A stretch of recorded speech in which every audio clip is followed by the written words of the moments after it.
إلهي سبحانه وتعالى وحو إنه رمي قرآن نين لا يلاحظه لقمان ولما إلهي وحو الحكمة باسين لقمان الحكيم سمعت سورة اللقمان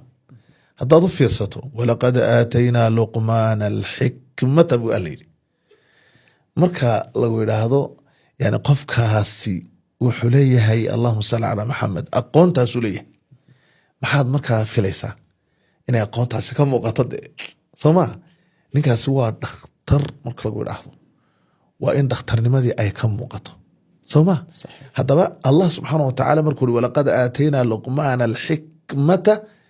waxa uu inoo sheegay xikmadii ilaahay uu siiyey waxay ahayd bay inoo sheegay waxaana taasi inooga soo baxday waa dardaarankii uu inankiisa siiyey waxaa ugu horeeyey